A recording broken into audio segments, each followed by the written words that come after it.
ഇപ്പോൾ development follow up high risk ഇൻഫൻസിന് എന്തുകൊണ്ടാണ് ഡെവലപ്മെന്റ് ഫോളോ അപ്പ് ചെയ്യണം എന്നുള്ളത്, അപ്പൊ അവരുടെ എങ്ങനെയാണ് ഫോളോ അപ്പ് വരുന്നത്?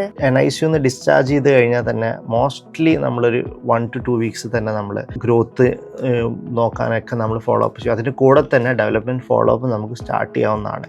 ആദ്യത്തെ 2-3 മാസം ചിലപ്പോൾ 2 വീക്ക്ലി ഒക്കെ നമുക്ക് വിളിപ്പിക്കേണ്ടി വരും കുട്ടിയുടെ ബാക്കിയുള്ള കോംപ്ലിക്കേഷൻസും കാര്യങ്ങളൊക്കെ നോക്കിയിട്ട്. കുട്ടി സ്റ്റേബിൾ ആയാൽ തന്നെ മൈൽഡ് റിസ്ക് ഉണ്ടെങ്കിൽ നമ്മളൊരു 2 to 3 മന്ത്ലി എന്തായാലും കുട്ടീനെ ഫോളോ അപ്പ് ചെയ്യണം ആദ്യത്തെ ഒരു വർഷത്തിൽ.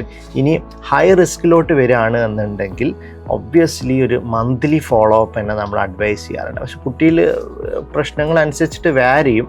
എന്ത് തന്നെയായാലും 2 to 3 മന്ത്ലി കുട്ടീൻ്റെ ഡെവലപ്മെൻറ്റ് എന്ത് തന്നെയായാലും ഫോളോ അപ്പ് ചെയ്യണം. ഇതിൽ തന്നെ നമ്മൾ ഡെവലപ്മെൻറ്റ് സ്ക്രീനിങ് ആദ്യത്തെ ഒരു 6 മന്തിൽ മാൻഡേറ്ററി ആയിട്ട് ചെയ്യണം. പിന്നെ ഒരു 6 to 12 മന്തിൽ ഒരു തവണ റിപ്പീറ്റ് ചെയ്യണം. ഇനി ഡെവലപ്മെൻറ്റ് ഡിലേ കണ്ടു കഴിഞ്ഞാൽ ഡെവലപ്മെൻറ്റിൽ കൺഫർമേറ്ററി അസസ്മെൻറ്റ്സും ഈ ഒരു പീരീഡിൽ തന്നെ ചെയ്യണമെന്നാണ് നമുക്ക് പറയാം.